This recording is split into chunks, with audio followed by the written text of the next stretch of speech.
Ibinaba ng Dreamscape ang trailer ng Lavender Fields. Kung bago ka lang sa channel na ito, huwag kalimutang mag-like, share, comment, and subscribe. At huwag kalimutang pindutin ang notification bell icon para maging updated ka sa bawat upload nating video.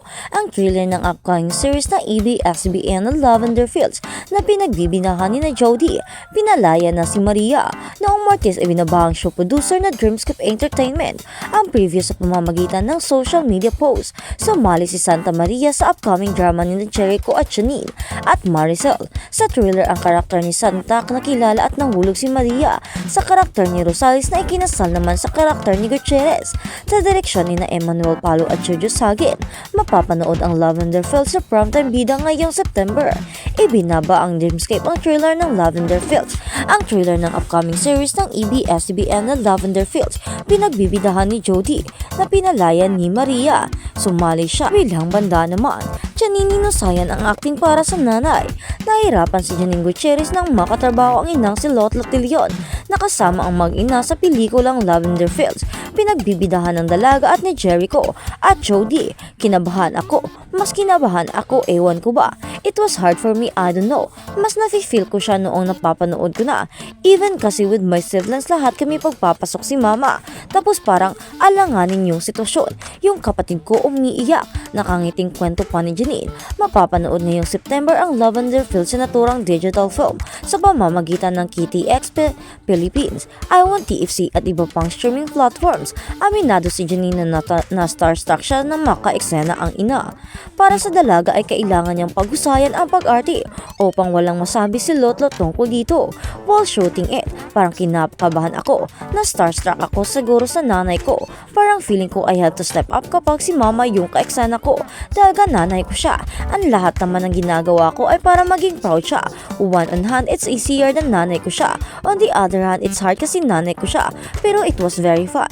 Na-appreciate ko na talagang ginagawa niya ng paraan na magawa niya yung pelikula sa schedule niya at lahat.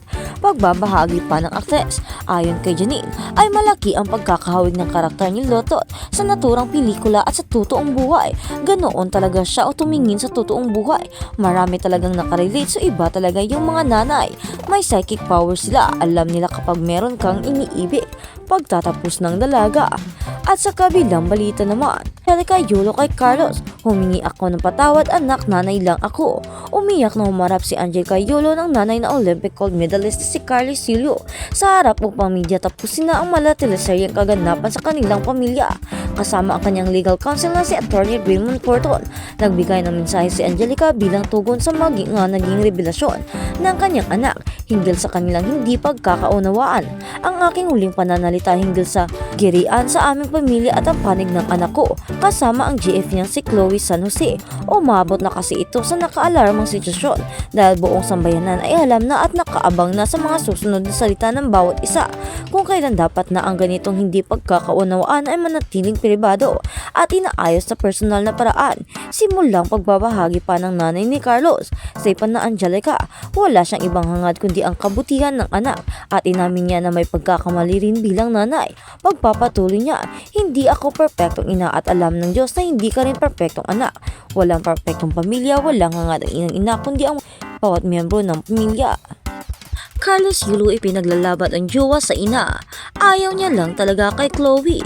Ipinaglalaban ng two-time Olympic gold medalist na si Carlos Yulo ang kanyang girlfriend na si Chloe San Jose sa kanyang nanay na si Angelica Yulo. Inamin ng Filipino athlete na isa ito sa naging mitsa ng hindi pagkakaunawaan ng ina dahil talagang hindi raw ito buto sa relasyon nila ni Chloe. Sa ginawang TikTok video ni Carlos kung saan kasama niya ang jowa sa harap ng kamera, ibinandera ng binata ang kanyang wagas na pagmamahal sa girlfriend na mula noon hanggang ngayon ay todo ang pagsuporta sa kanya. Sabi ni Carlos, tama ang sinabi ng nanay niya na isa si Chloe sa mga dahilan na hindi nila pagkakaunawaan matapos niyang ipaglaban ang dalaga sa kanyang pamilya. Opo, totoo po yun. Dahil ever since unang-una pa lang ayaw niya na kay Chloe kahit hindi niya po ito or nakikita in person. Ang mas nagkalabuan po kami nung naglagay po ako ng boundaries sa relationship ko kasi pinaglaban ko po si Chloe dahil gusto ko po siya. Diretsahang sagot ni Carlos. Bukod dito, sinagot din na tinaguri ang Golden Boy na nakapag-uwi nga ng 2 gold medal sa ginanap ngayong 2024 Paris Olympics. Ang sinabi ng kanyang ina tungkol sa training camp na incident sa Japan. Inoccupy daw kasi nila ni Chloe ang dormitoryong nakalaan. Sana sa kanila ng kanyang kapatid na si Eldro as a national player na si Miguel Bisana. Actually, indicted was si Chloe ng former coach ko. From the SEA Games pa lang sa Vietnam, sinabihan kami na invite mo lang si Chloe sa Japan at doon kayo mag-hangout. Usually, kapag magte-training camp kami palaging naka-hotel. Ang miscommunicated yun na doon pala sila sa akin na mag-stay. Hindi rin totoo na pagpunta nila doon ng 2 bata. Dapat wala na si Chloe kasi sabay-sabay silang pumunta doon, ani pa ni Carlos. Hindi ko alam kung bakit ganun yung mga sinasabi niya at yung sinabi niya po na nandun yung 2 bata po. Yung nakabalandara daw yung puwet po bilang nakakatang kapatid ko bilang boyfriend ni Chloe po at bilang ate at kuya po kami. Aalagaan po namin sila. Hindi namin po gagawin yung mga iniisip niya na ganoon. Ang dumi niyang mag-isip at hindi appropriate yun para sa akin. At disrespectful po yun actually sa akin and kay Chloe po. Sabi pa ni Carlos. Sabi niya pa na feeling niya daw nilalayo ako ni Chloe sa kanila unang-una po. Months before nun kasi uuwi ako parang 3 days mula noon. Sinabihan ko na sila na mag-spend time ako kay Chloe. Nagpunta kami sa Baguio. Sinama ko si Chloe na nag-spend time kami. Nakikipaghalubilo naman po kami. Hindi naman ako nilalayo ni Chloe. Pahayag pa ng binata. Sa isang bahagi ng video nabanggit ni Carlos ang rason kung bakit nasasaktan siya sa mga sinasabi ng kanyang ina.